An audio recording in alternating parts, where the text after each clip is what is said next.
Hey everybody, welcome back. And in this head-to-head, we're going to be looking at the best mid-size rechargeable flashlight. You know, when it comes to choosing a flashlight, size and reliability are crucial factors, especially when you need a dependable light source, whether it's for outdoor adventures, emergencies, or daily tasks here in the trades. Among the myriad of options available, rechargeable flashlights stand out for their eco-friendliness and cost-effectiveness. And they eliminate the need for the constant, need for that disposable batteries, right? So in this head-to-head, we took a look at 4 to 6 inch rechargeable flashlights. We recognize that there are dozens of other rechargeable flashlights available in the market, but we chose popular mid-size rechargeable flashlights in the sub $100 range. Throughout the video, I'm going to walk you through our testing process, explain how we selected the best rechargeable flashlight within the size and price range that we chose. We'll also highlight key features. We'll discuss why it deserves a spot in your gear collection. All right, let's talk about the flashlights that we tested in the evaluation. It was the Braun 1800 Lumen from Harbor Freight, the Fenix PD36R flashlight, the Milwaukee Slide Focus flashlight, Nitecore's MH12 Pro, Olight's Baton 3 Max flashlight, and Streamlight's ProTech flashlight. Our testing criteria, we performed 3 performance tests to evaluate. Additionally, our scoring categories included qualitative evaluations on ergonomics, features, size, pricing, stuff like that. And lastly, we include best value because it's one of my favorite categories. So we looked at a Submersion test, we looked at a Runtime test, peak Lumen test, a Lux test, exterior housing temperatures, because some of these flashlights can get pretty hot, features, ergonomics, which most of these flashlights were feature rich, and we identified and evaluated and ranked 9 distinct categories for each flashlight. We also looked at flashlight beam pattern, and they're a very subjective category where we share characteristics of the flashlight beam. And why? Well, because users prefer different beam patterns depending on what they do. So we didn't rank this, but we include it. Size and weight, because size matters. You want to carry it in your pocket or whatever. And best value, like I said. All right. Also, we include price. Price is always an important factor in determining a flashlight. And we looked at a sub $100 range, but there's a variation in price here. So by following these comprehensive testing procedures, we feel we effectively compare and evaluate the performance, durability, usability of each flashlight, enabling you to make an informed decision for basically purchasing, right? So let's talk about that submersion test procedure. Most flashlights are built to withstand heavy splashing from rain, whatever, water pipes, but really aren't designed to be submerged. Waterproof flashlights, on the other hand, can resist water penetration completely for a certain period of time or depth. When purchasing a rechargeable flashlight, pay attention to the IP or ingress protection rating. The rating is a 2-digit code, and that indicates a level of protection against solid objects, the first digit, and liquids, the second digit. Solids are rated from 0 to 6, with 6 being the highest level of protection. They look at size of particulates and stuff like that. Liquid is rated from 0 to 8, with 8 being the highest. Products rated as impervious will have a higher number. We constructed a water submersion test rig consisting of a 10-foot high, 3-foot vertical PVC pipe with a horizontal 2.5-inch clear PVC pipe. We placed the flashlights inside the clear pipe and slowly added water to the pipe. The clear plexiglass allowed us to see the flashlight LED status. The valve that you see on the rig allowed us to kind of change out the flashlights and do some testing and slowly add and control the water. It was for our purposes. All of the flashlights tested have some level of IP intrusion rating to prevent water and dust from entering their flashlight. The highest rating in the group was an IPX8, which certifies 30-minute submersion, which is basically what? 3 feet, 1 meter, right? So our rig simulated a full 10 feet of submersion, which is significantly more pressure than IPX8. So we wanted to test the limits. The winner was a tie. We had Braun, Olight, and Streamlight. Among the 6 flashlights tested, Braun, Olight, and Streamlight emerged as top performers, showing no signs of water intrusion after our rigorous, really hard 3-hour submersion test. 3 hours. These lights feature compressed O-rings that effectively protect the batteries and electronics. Both Olight and Streamlight lack external charging ports. And what I mean by that is Olight utilizes a magnetic charger, and Streamlight you have to access the battery itself because the battery has the port on it, the charging port. So users are required to unscrew the O-ring protection, remove the battery, and charge the battery. Braun's design includes an O-ring sealed charging port that is accessible by unscrewing the bezel to expose the port. Nice design. In contrast, Fenix and Nitecore boast an IP68 rating, but employ compressed O-rings and a rubber charging port cover, a rubber boot, which likely led to the water ingress. The Fenix failed after 32 minutes, and the Nitecore failed after 21 minutes in our submersion test. Interestingly, all flashlights were inspected post-test, dried, and tested for functionality. Fenix showed no signs of water damage and continues to operate flawlessly today. However, the Nitecore, it did exhibit water in all the internal components and showed corrosion within 1 day. The Milwaukee flashlight, with its IP66 rating, was easily penetrated. The water easily got into the charging port, and it failed immediately after the submersion test. It senses water and shuts into the port, and it shuts it right down. After a day or two of drying out, it works fine again. Okay, let's move on to runtime. So our procedure was as follows. First of all, a flashlight's battery life indicates how long it can operate before recharging.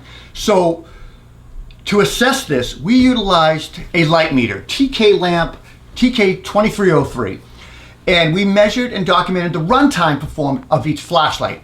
While manufacturers provide runtime data, it's often based on ideal conditions, which can create uncertainty about when a flashlight becomes impractical to use. Our methodology involved not only measuring total runtime, but also plotting the battery's ramp down phase using the light meter. This approach allowed us to pinpoint the moment when each flashlight's output dropped below 100 lumens. And that, my friends, is what we determined a threshold that deemed was a signal to recharge. It was just not a good usable light.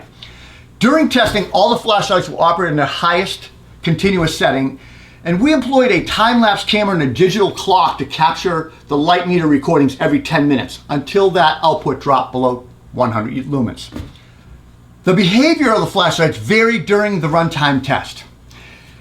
Some flashlights throttled down significantly, like the Milwaukee, to just 136 lumen within 10 minutes, while others remained at a higher step-down lumen level. Now, to account for this disparity, we calculated an approximate area under the curve, or integral, to find the lumen hour value output by the flashlight during the test. You can think of this as an analog to the amount of work done by the flashlight. So, runtime test output winner was Olight. The Olight delivered a consistently strong performance. It produced 3326 lumen hours, maintaining over 450 lumens for 7 hours before dropping below 100 lumen. In second place, Fenix, 2827 lumen hours for 640 lumens for 4 hours. Nitecore, third place, 2537 lumen hours, and an average of 460 lumens for 5.5 hours. Now, the peak lumen testing winner was Nitecore. Lumens is an SI-based measurement of luminous flux. In simple terms, it's a measurement of the total light output of the flashlight. Specialized testing equipment is required to directly measure the lumens of a light source. To test lumens, we again use the TK lamp light meter. This light meter has what's called an integrating sphere that works a light source diffuser to accurately measure the luminous flux, regardless of differences in directional intensity. Each flashlight was fully charged and placed into the aperture of the integrating sphere. The lights were set to their highest output, and highest lumen reading was taken after 1 second. Now, the lux procedure, first of all, what is lux? A lux is a unit of measurement that measures the intensity of a light beam on a surface. 1 lux is is equivalent to 1 lumen per square meter. In the previous test, we directly measured the flashlight lumens. The integrating sphere was used for that. The lumens are the total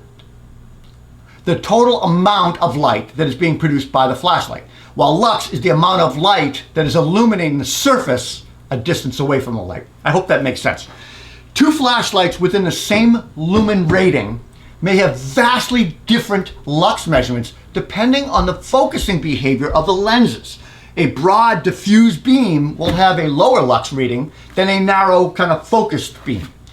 We use the Candelero sensor on our TK lamp light meter to measure light intensity at a single point. We can then use the candela reading across the beam width, and some math is used to determine the approximate lux. Now, while measuring the performance of a flashlight, it's important to recognize that the light is not focused on a single 1 square meter area, but it is spread out. So what we did is we recorded the maximum foot candles, and we pointed the flashlight at a light meter and record the maximum reading in foot candles. We then rotated the beam spread. And when you rotate the beam spread, we use a miter table actually to do it because it was easy. And then we would measure when we got to a half of that. So we record that angle. Let's say it's minus 10 degrees, for example, on one side. Then we continue rotating again in the opposite direction. Maybe that's plus 10 degrees, for example. Using these measurements, we calculated the beam width and the lumens. Knowing the beam width, we can calculate the area that the flashlight illuminates to compare where the lens is spreading the lux.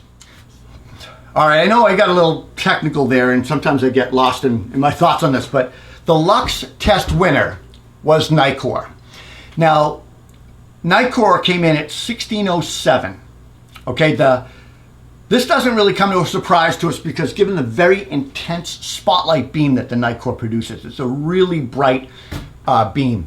Second to the Nitecore was the Fenix with a 1066, and then the Streamlight at 754.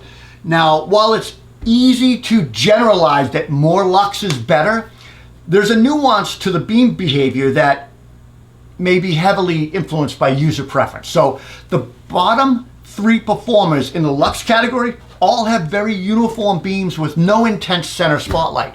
Now, for users that prefer that kind of light, like maybe electricians, MROs, HVAC people, carpenters, I don't know, techs, lux readings are gonna have less impact for these folks because they want a more uniform, consistent work light. I'd like to talk a little bit now about flashlight temperature.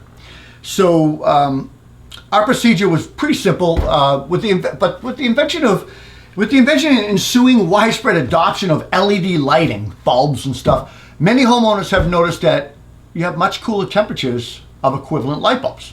LEDs are much more efficient at turning energy into light versus heat when compared to, say, a traditional filament bulb. However, this doesn't mean that LEDs are 100% efficient when it comes to the power intensity, because intensity is turned up enough high, the flashlight will get hot. So we measured the external temperature of the flashlight on their highest setting and basically continually recorded their existing housing temperatures using a Hilti thermal imager. The results are ranked with the coolest flashlight scoring the top marks. The temperature winner was Braun. A hot flashlight can be uncomfortable to use. The coolest running flashlight was the Braun, reaching a peak temperature of 101.8 degrees Fahrenheit, followed by Olight at 114.3 degrees. Third place was Streamlight with a temperature of 116.1 degrees. Most LEDs, components, and LED circuits are designed to withstand temperatures of 185 degrees Fahrenheit or higher without adversely affecting their lifespan or maybe performance. All right, let's look at features and ergonomics. Winner of that was Nitecore. Features are critical when choosing a rechargeable flashlight, influencing its functionality, convenience, and versatility. Evaluating these attributes is pivotal in our assessments. So in our ranking, the Nitecore took the top spot with 13 points, closely followed by Fenix with 14 points, and Olight with 23 points. Nitecore impressed us with its intuitive design featuring a 2-button operation, which is nice, seven light modes, battery and brightness LED indicators, USB-C charging port, tactical blip on-off switch tail light.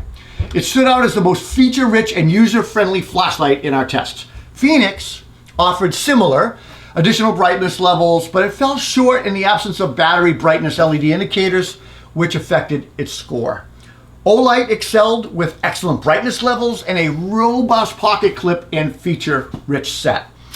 However, its single button operation and proprietary charging cord resulted in a lower ranking. So I'm going to break down some of the features of these flashlights in kind of a bullet form because I think they're helpful. Most of these flashlights were feature-rich. So the Braun flashlight, it has a rear power button, recessed tail-mounted switch. Turns the flashlight on and off, and you have to use that switch to cycle through 2 lighting options plus a turbo mode. There's no brightness memory, and it requires you to cycle through each setting. The turbo mode is activated by pressing and holding the button for 3 seconds. And then it will return to its high brightness mode after 40 seconds to preserve battery. The beam is not adjustable, and some of the accessories are that it accepts a lanyard. It has a one-directional belt clip. It projects out of the pocket about 1 inch, and it has a striking bezel. As far as charging, you unscrew the bezel slightly to expose the USB micro port. Fenix. So the Fenix flashlight has a tactical tail switch. When I say tactical, the switch turns the flashlight on and off, but it allows blipping, which is a partial depress to turn the light on and off. Law enforcement, military folks use that. Doesn't lock the button on. You can still turn the light on. It has a side functional switch, so 2 switches. You can cycle through 5 brightness modes, eco, low, medium, high, turbo. It includes a strobe function activated by pressing and holding the switch, side switch. Very user-friendly design, which prevents the accidental strobe activation, which we liked. The beam is not adjustable. The pocket clip is bi-directional. You can flip it and use it either way, and it sits deeper in the pocket for less exposure. USB-C charging port, and the charging port is protected by a rubber boot. The accessories comes with a holster, a lanyard, and a spare O-ring. Streamlight has a tactical cap switch as well, allowing that momentary blip or click on to constant operation. 3 user selectable programs, which I wasn't psyched about this. You can do setting 1 is high, strobe low, setting 2 is high only, which is what mine's set at, and setting 3 is low, medium, high. Memory feature on this features the last setting used, which we like. The beam is not adjustable, bi-directional pocket clip that is mechanically secured with screws, which was awesome. It sits almost completely hidden inside the pocket when clipped, which we liked. The strobe feature, it's activated by double pressing the tail cap, and we found that way too easy and not intuitive, so I reset the settings on it. As far as charging, the battery has to be completely removed from the flashlight to expose a USB micro port on the battery. Now, this was not our preferred method. Some users may appreciate this though, because you can carry extra batteries. You can charge them all, throw one in, put a bunch in your backpack and go. Comes with lanyard, accessories, lanyard and a nylon holster.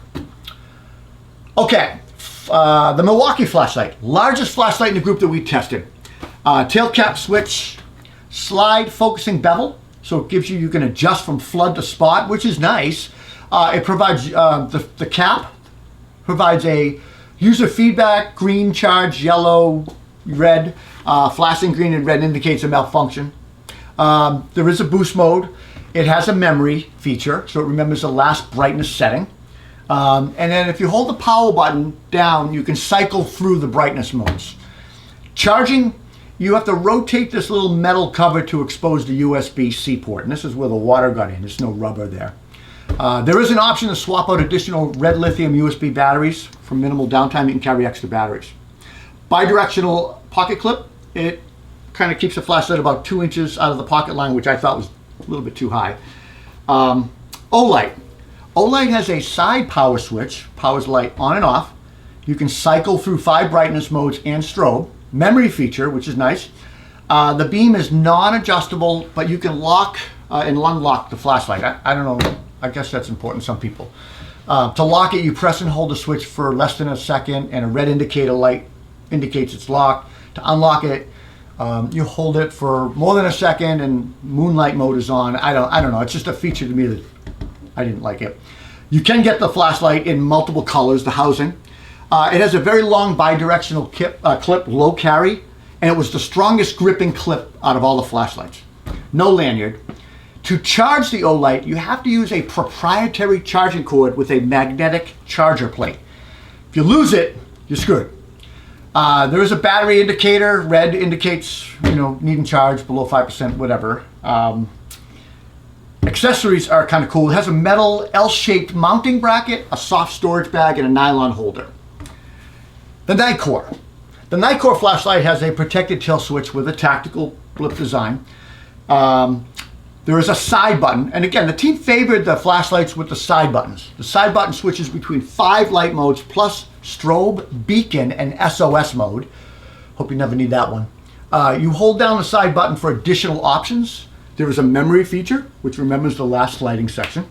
There are indicators on the flashlight. Dual LED battery and brightness level indicators kind of give you an idea of where you're at for charge and brightness setting. Built-in optical proximity sensor, which reduces light output when you get close to something or put it down so you don't overheat. Beam's not rechargeable, and to charge it has a USB-C port protected by a rubber boot cover. The bidirectional clip allows for a really nice low carry in your pocket, which we liked. Included accessories were lanyard and a nylon holder. All right, let's move on to flashlight beam patterns. And we didn't rank these because it's subjective. We placed the flashlights 4 feet 5 inches off of a white plaster ceiling, and we noted and measured the beam patterns for your reference. The beam patterns observed typically displayed in one or two of the following: either a hot spot or a spot. That's a bright central part of the beam, essential for focus tasks, and then spill, which is a peripheral light surrounding it, or a halo. So it surrounds the hotspot and it helps provide kind of a broader peripheral view, and I refer to that as a halo. So I'll do a quick summary of those beam patterns. The Braun has a consistent light. It does not have a hotspot, only a spill beam, and that measured 5 feet 8 inches wide. Fenix had a 6-inch hotspot with a spillover of 6 feet wide. Olight had a consistent bright light as well. Hotspot of like 1 foot 10 inches and then 81 inches wide for the spillover. Milwaukee had a consistent bright 6 foot wide spillover. It does not really have a hotspot. You can just kind of adjust it. It's a very consistent light. Nitecore has a very clean 9-inch hotspot with a really nice clean 8 foot wide spillover. Really nice light. Streamlight has a 7-inch hotspot and 2 spillovers. One was at 4 foot 5 inches, the other was 5 foot 6, which was kind of odd. All right, we got to move on to size and weight. And the winner of that was Olight. Portability is key with a flashlight, and compactness and lightweight, they're important. We ranked the length, width, and weight individually and combined them for an overall score. Olight was the clear winner, followed by Nitecore and then Fenix. Olight's just the smallest flashlight in the group. On to price. Winner price was Braun. Get it at Harbor Freight, and it's the most affordable flashlight in the group. It was like 30 bucks. The rest of these flashlights were 85 to 100. Okay, let's move on to the best rechargeable flashlight, and the winner was Olight. Olight came in first place with 16 overall points. It's the smallest and most compact, very powerful light. It's great features, good runtime, perfect water retention resistance. Nitecore took second place with 19 points. Nitecore was the brightest and most intense light in the competition. The Nitecore also took top marks in features, but it was knocked down off the top step due to its poor score in water testing and super high potential temperatures of 174 degrees. The Fenix rounded out the top 3 with just a few more points at 21. Functionally, very similar to Nitecore, the Fenix was a favorite among us. We loved it. The Olight, I want to say the Olight was a very different beam pattern than the other two as well. The Olight has a wide diffuse uniform light, which is why it produces lowest lux while still producing some of the highest lumens. Nitecore and Fenix have a smaller, more intense center hotspot beam that rapidly weaken out towards the center. Depending on your preference, This could easily drive your purchase decision. Okay, best value is Braun, and the category winner often resonates with people because it highlights a flashlight that performs pretty well and costs way less, right?